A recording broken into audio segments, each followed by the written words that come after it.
الحمدللہ وہ زندہ ہے. آپ کیا کہہ رہے ہیں وہ سن رہے ہیں, آپ کیا بول رہے ہیں وہ سمجھ رہے ہیں, آپ کیسے آئے ہیں وہ سمجھ رہے ہیں, آپ کہاں سے آئے وہ سمجھ رہے ہیں, آپ کیا مان رہے ہیں وہ سمجھ رہے ہیں. اور یاد رکھیے گا اگر عقیدت میں پختگی ہے, آپ کے دل میں اللہ والوں کی پکا محبت ہے, تو آپ کی محبت رائے گا نہیں جائے گی. دنیا میں بھی اس کا صلہ ملے گا, میدان حشر میں بھی صلہ ملے گا.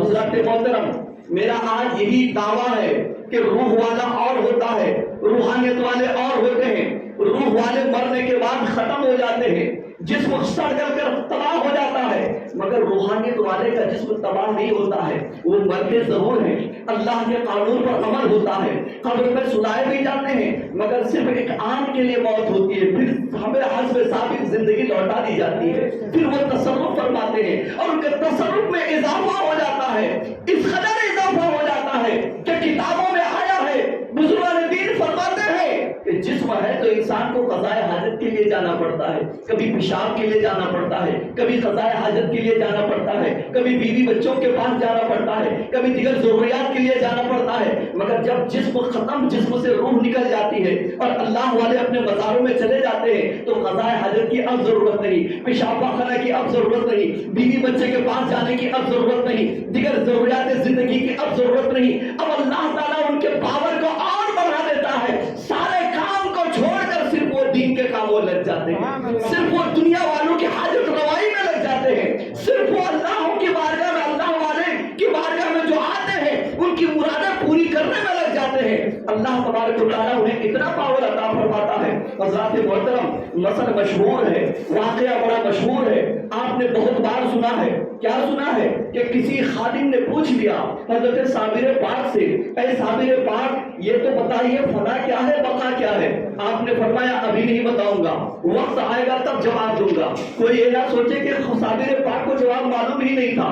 صابر پاک جواب کتاب میں ڈھونڈنے والے تھے, حدیث میں ڈھونڈنے والے تھے. نہیں, ایک جواب وہ ہوتا ہے جو بغیر مشاہدہ کے ہوتا ہے, ایک جواب وہ ہوتا ہے جو مشاہدے کے ساتھ ہوتا ہے. مثال کے طور پر ایک شخص آتا ہے اور آنے کے بعد میرے پاس کہتا ہے کہ مولانا صاحب یہ بتائیے میں نے شیر نہیں دیکھا ہے, شیر کی شکل کیسے ہوتی ہے. میں نے کہا بڑا سا جبڑا ہوتا ہے, زور زور سے دھاڑے مارتا ہے, اس کے دانت جو ہے تیز ہوتے ہیں, اس کے بال بڑے بڑے ہوتے ہیں, 4.5 فٹ اس کی ہائٹ ہوتی ہے, 4-5 فٹ اس کی لمبائی ہوتی ہے. اب سامنے والے نے سنا, ہو سکتا ہے کہ سننے کے بعد باہر جائے اور کسی بھیڑ کو دیکھ کر کے شیر سمجھ لے, کیونکہ وہ مشاہدہ نہیں ہے.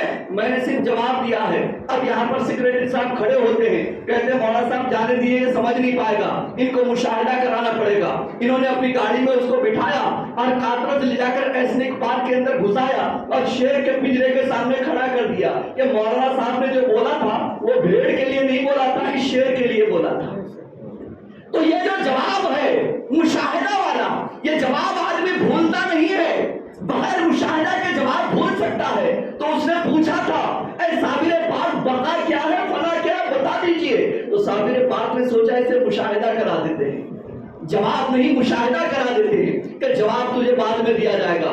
پھر ایک وقت آتا ہے, آپ فرماتے ہیں لوگوں فلاں دن میرا انتقال ہو جائے گا, فلاں وقت انتقال ہو جائے گا, یاد رکھنا کوئی مجھے نہلائے گا نہیں, کوئی مجھے دھلائے گا نہیں, کوئی مجھے کفنائے گا نہیں. جیسے ہی مجھے میرے انتقال کا وقت ہوگا میں حجرے کے اندر چلا جاؤں گا, باہر سے دروازہ بند کر دینا, پانی باہر بہتا رہے گا, سمجھ لینا مجھے نہلایا جا رہا ہے. پانی بہتا رہے گا, سمجھ لینا مجھے غسل دیا جا رہا ہے. جب پانی بہنا بند ہو جائے تب جا کر کے دروازہ کھولنا, سمجھ لینا مجھے کفنا دیا گیا ہے. اللہ اکبر.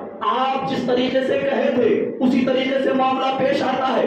سارے خداموں نے دیکھا کہ حضرت اندر گئے اور دروازہ لگا دیے, آپ کا انتقال ہو گیا, پانی باہر بہ رہا ہے, پانی نکل رہا ہے, سمجھ گئے کہ غسل دیا جا رہا ہے. ایک وقت تھا پانی بہنا بند ہو گیا, دروازہ کھولا تو دیکھ رہے کہ حضرت کو کفن پہنا کر ریڈی کر دیا گیا. آپ نے فرما دیا تھا کہ یاد رکھنا تم میں سے کوئی جنازہ نہ پڑھائے, ایک نقاب پوش آئے گا اور وہی میری نماز جنازہ پڑھائے گا. آپ کو نکالا جاتا ہے، جنازہ باہر رکھا جاتا ہے، سب لگا کر لوگ کھڑے ہیں کہ حضرت تشریف لائیں کر جنازہ پڑھائیں گے۔ اتنے میں دیکھتے گھوڑے پر سوار کو نقاب ڈال کر تشریف لائے اور جنازے کی جگہ کھڑے ہو گئے۔ اللہ اکبر کہی گئی، 4 تکبیر کے بعد نماز جنازہ ہو گئی اور جیسے ہی وہ جانے لگے تو وہی خادم جس نے پوچھا تھا فنا کیا ہے بقا کیا ہے، پیچھے سے دامن پکڑ لیتا ہے کہ حضور آپ نے نماز جنازہ پڑھایا اور آپ نکل کر چلے جا رہے ہیں، آپ کو ہم نے دیکھا نہیں، آپ کا نام کیا ہے جانا نہیں، آپ کہاں کے رہنے والے ہیں پتا نہیں، اور آپ کا چہرہ ہم نے دیکھا نہیں۔ کل جب سیرت لکھی جائے گی صابر پاک کی، جب ان کی سوال حیات ہم لکھیں گے تو نماز جنازہ کس نے پڑھایا کیا نام لکھیں گے؟ آپ ذرا بتائیے آپ کا نام کیا ہے، آپ کی شکل تو دکھائیے۔ جب چہرے سے نقاب اٹھایا تو دیکھ رہا یہ خود ہی صابر پاک ہے۔ جب چہرے سے نقاب ہٹا تو دیکھ رہے یہ خود ہی صابر پاک ہے کہ حضور یہ کیا ہے؟ کہ بیٹا تو نے ہی سوال کیا تھا نا کہ فنا کیا ہے بقا کیا ہے، جو یہاں پر سویا ہوا ہے یہ فنا ہے، جو تیرے سامنے کھڑا ہے یہی تو بقا ہے، جو سویا ہے یہاں روح کا مقام ہے، اور جو بول رہا ہے یہاں پر روحانیت کا مقام ہے، یہ روحانیت کی منزل ہے، یہ روحانیت کا مقام ہے، یہ روحانیت کا ٹھکانہ ہے، اور یہاں پر روح کا ٹھکانہ ہے کہ جو روح نکل جانے کے بعد خدا کے قانون پر عمل کرتے ہوئے اسے دفنایا جاتا ہے، مگر اللہ والے مرتے نہیں ہے، مرنے کے بعد زندہ ہو جاتے ہیں، مرنے کے بعد اللہ والے زندہ ہو جاتے ہیں۔ یہ روحانیت کا مقام ہے، یہی تو بقا کا مقام ہے۔ حضرات محترم پتہ یہ چلا کہ حضرت خواجہ شمشاد حسین مدنی، اللہ کا قانون ہے کل نفس ذائقۃ الموت، اس پر عمل آپ کا ہو چکا ہے، مگر قرآن و حدیث کی روشنی میں آپ مر کر مٹی میں ملے نہیں ہیں، اپنے مزار میں آج بھی زندہ ہے، اپنے مزار میں آج بھی زندہ ہے۔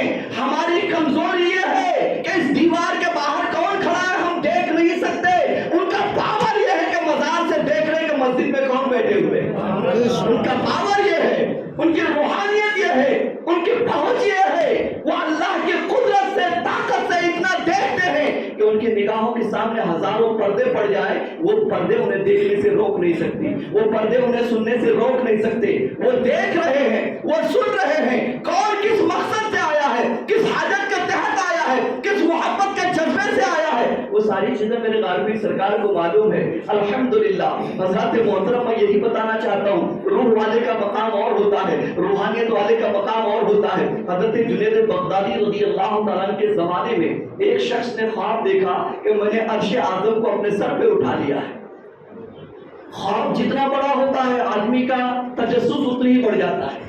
اب وہ سوچا کہ اس تو بہت بڑا خواب ہے کہ عرش اعظم کو میں نے سر پہ اٹھا لیا ہے، تو جو سامنے میرا مولانا صاحب میں نے ایک خواب دیکھا، کیا دیکھا کہ عرش اعظم کو سر پہ اٹھا لیا ہے، اس کی تعبیر کیا ہے؟ وہ کہتے بھائی یہ تو مجھے نہیں معلوم۔ دوسرے کے پاس حضرت میں نے خواب دیکھا ہے عرش اعظم کو سر پہ اٹھا لیا ہے، اس کی تعبیر کیا؟ وہ کہتے مجھے بھی نہیں معلوم۔ تیسرے کے پاس حضرت میں نے خواب میں دیکھا ہے عرش اعظم کو سر پہ اٹھا لیا، اس کی تعبیر کیا ہے؟ اس نے کہا بھائی صاحب تیرا خواب بہت بڑا ہے، کسی بڑی ہستی سے جواب پوچھنا چاہیے، تم جاؤ یہ سوال حضرت جنید بغدادی بغداد میں جا کر کے پوچھو، یہاں پر تیرے سوال کا جواب کوئی نہیں دینے والا۔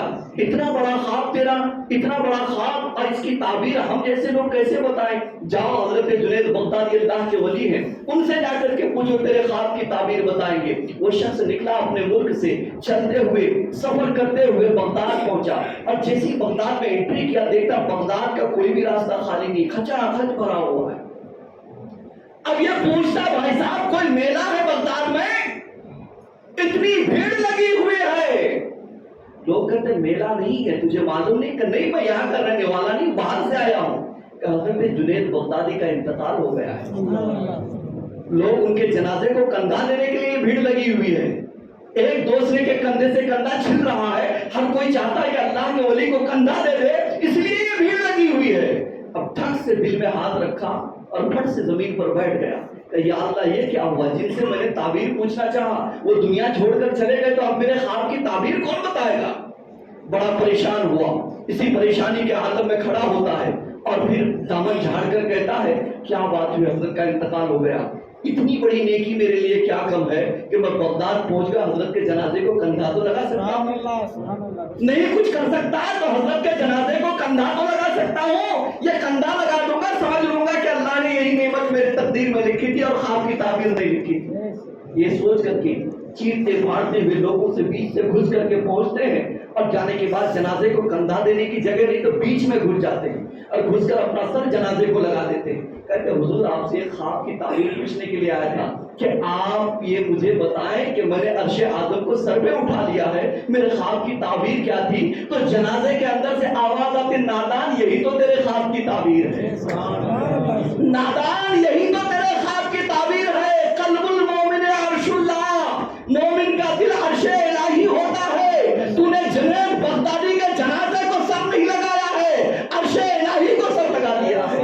تو نے عرش الہی کو سر لگا دیا ہے. اب مجھے کہنے نہیں دیا جائے کہ جنازہ کس کا سویا ہوا ہے. جو جنازے میں سوئے ہوئے ہیں وہاں پر روح کا جلوہ ہے, اور سوئے ہوئے مرنے کے بعد بھی جو خواب کی تعبیر بتا رہے وہاں روحانیت کا جلوہ ہے, وہاں روحانیت کا جلوہ ہے. اللہ والے مرتے ضرور ہیں, روح نکل جاتی ہے مگر زبان بولا کرتی ہے, آنکھ دیکھا کرتی ہے, عقل سمجھا کرتی ہے. ان کی روح نکل جانے کے بعد جسم بیکار نہیں ہوتا ہے, روح نکلنے کے بعد بھی یہ زندہ اور باحیات ہوا کرتے ہیں. ذرا دیکھیے جنید بغدادی نے کیسے ان کی پریشانی دور کروا دی, کیسے ان کے خواب کی تعبیر بتا دی. اس لیے میں کہتا ہوں کہ اللہ والے روحانیت والے ہیں اور ہم جیسے گنہگار روح والے ہیں. ہماری روح کو اگر اللہ والوں کی روحانیت سے مضبوطی کے ساتھ رشتہ ہو جائے تو یاد رکھیے گا دنیا کی کوئی طاقت ہمیں گمراہ نہیں کر سکتی, دنیا کی کوئی طاقت ہمیں پریشان نہیں کر سکتی ہے, راہ راست سے ہٹا نہیں سکتی ہے. بڑے افسوس کی بات ہے آج کل لوگ کہا کرتے ہیں اللہ والوں پہ تقریر مت کیا کیجیے حضرت,